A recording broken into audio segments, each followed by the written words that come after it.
신경학적인 관점으로 우리를 행동하게 하는 이유는 단 한 가지입니다. 를 피하기 위한 것입니다. 여러분이 하고 있는 자기개발 방법, 전문적인 자기관리 기술 등도 이것을 이해 못하면 아무 소용이 없습니다. 이 방법을 배우지 않는다면 여러분은 평생 방해받으면서 살게 될 것입니다. 방해되는 모든 것들을 이겨내고 싶다면, 그리고 실천하는 부류의 사람들이 되고 싶다면 방법은 오직 두 가지입니다. 일상에서 수많은 방해 요소들 때문에 집중하지 못하고 일의 효율은 자꾸만 떨어집니다. 그렇다면 우리 주변에 절대 방해받지 않는 사람들의 비밀은 과연 무엇일까요? 니르 이알의 초집중 책을 통해 우리가 왜 방해를 받고 있는지, 그리고 집중력을 흐트리는 충동적 행동을 이겨내는 10분 법칙에 대해서 소개해 드리겠습니다. 우리의 주의를 가장 산만하게 만드는 것들은 외부에 있지 않습니다. 우리를 방해하는 것은 외부가 아닌 우리의 내부에서 시작합니다. 우리가 집중하지 못하는 근본적인 이유는 우리 내면에서 시작하는 감정, 불편함을 느끼며 시작됩니다. 우리는 불편한 감정 상태를 피하려고 합니다. 플라톤의 질문 중 우리는 왜 방해를 받는가? 왜 더 나은 판단에 반대되는 일을 하는가? 이것을 답하기 위해 우리는 한층 더 깊은 곳에서 시작해야 합니다. 왜 우리는 행동을 하는가? 인간의 동기부여의 본질을 알아야 합니다. 프로이트의 욕구 이론처럼 대부분은 당근과 채찍같이 쾌락 추구, 고통 회피에 대해 말할 겁니다. 하지만 신경학적으로 말하면 이건 사실이 아닙니다. 사실 우리는 쾌락을 추구하거나 고통을 피하려고 행동하는 게 아닙니다. 인간은 생리학적으로 한 가지 이유로만 일을 합니다. 불편함을 피하기 위해서입니다. 이는 생리학적으로도 증명이 됩니다.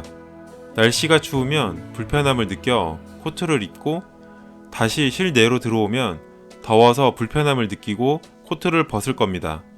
공복감의 불편함에 음식을 섭취하고 많이 먹으면 불편하니까 그만 먹게 됩니다.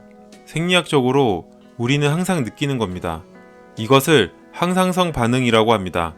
같은 규칙을 생리적 감각뿐만 아니라 심리적 감각으로 적용해 보면 여러분은 외로울 땐 인스타그램을 하고 불확실할 땐 구글을 검색하며 지루할 땐 게임을 하거나 뭘 하든 하게 됩니다.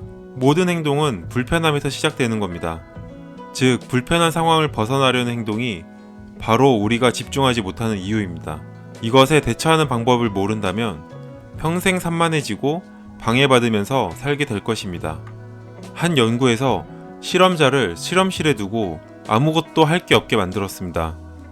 그리고 실험자 팔에 밴드를 감았는데 밴드와 연결된 버튼을 누르면 전기 충격이 가해질 것이라고 실험자들에게 알려줬습니다. 일정 시간이 지난 후 남성의 60%, 여성의 20%가 자기 손으로 버튼을 눌렀습니다. 그들은 불편함을 느낀 겁니다. 아무것도 하지 않는 불편함. 그들은 뭔가 자극을 원했던 것입니다. 우리는 행복하지 않다고 느끼거나 삶에 만족하지 못하고 있다면 뭔가 문제가 있는 것 같다고 느낍니다. 하지만 진화론적 관점에서 이것은 문제가 아닙니다. 인간은 영구적으로 생각을 반복하도록 설계되어 있습니다. 본능적으로 지루함을 느끼고 새로운 행동을 찾도록 설계되어 있습니다. 삶을 개선하기 위해서 계속 더 나은 것을 찾는 겁니다. 그러니 나쁜 것만은 아닙니다. 우리는 그런 부분을 활용해서 사람이 달에 갈 수 있게 된 것과 같은 위대한 발명을 할 수 있었습니다.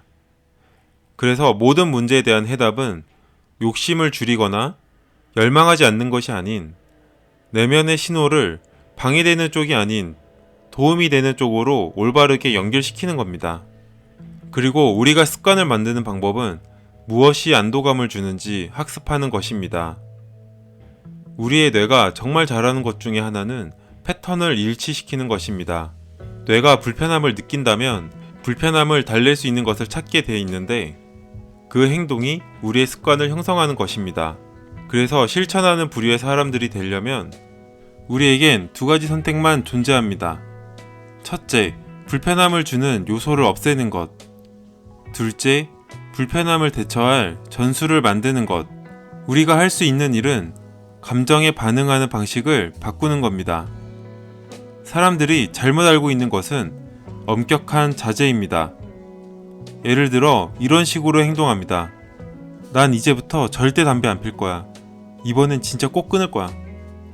하지만 엄격한 자제는 역효과를 불러오기 때문에 단순한 절제로는 어렵습니다. 우리는 스스로 자제하라고 할 때 사실 반대의 결과가 생깁니다. 아, 이번에는 진짜 안 필 거야. 진짜 안 펴. 아, 이번엔 진짜 안 펴. 아, 이제 이번에 한 번만 하고 끊자. 이때 느끼는 불편함에서 벗어나는 감정, 그 느낌 자체가 즐거움을 선사합니다. 이것이 흡연자들이 담배에 중독되는 큰 이유입니다. 흡연자들도 사실 담배를 필 때 냄새도 역하고 그렇게 즐겁지 않다고 합니다. 물론 니코틴이 특정 화학 작용을 하긴 하지만 니코틴이 기분 좋게 한다고 느끼지 않는다고 합니다. 흡연을 계속하는 이유는 생리학적 측면으로 니코틴뿐만 아니라 더 중요한 자신에게 하지 말라고 하다가 마침내 담배를 피울 때 참고 있었던 불편함에서 벗어나는 그 느낌에 중독이 됩니다. 이렇게 엄격한 자제는 때론 역효과를 불러옵니다. 신경회로는 자제하라는 불편함을 느낄 때 포기해버리면 기분이 좋아지는구나 라고 학습해버립니다. 그래서 무작정 하지 말라고 자제하지 말고 10분의 규칙을 적용해보세요. 담배를 피고 싶다면 10분만 참았다가 피기로 하는 겁니다. 심리학자들은 이것을 충동 서핑이라고 하는데 서퍼가 파도를 타듯이 충동의 파도를 타는 것입니다. 불편한 감정을 느낄 때 그 감정은 영원하지 않습니다. 물론 그 순간에는 영원할 것 같지만 그것은 불편한 감정을 그만 느끼기 위해서 뇌가 우리에게 행동을 자극하는 방식일 뿐이고 감정은 파도와 같아서 도드라졌다가 다시 가라앉습니다. 담배가 피고 싶다면 핸드폰으로 10분을 설정한 뒤 핸드폰을 내려놓고 10분 동안 지금 이 감각, 이 감정에 대해서 돌아보거나 지금 해야 하는 일을 집중해서 처리하세요. 10중 8구 충동들이 사라지며 간단하지만 강력한 효과를 보게 될 겁니다. 감사합니다.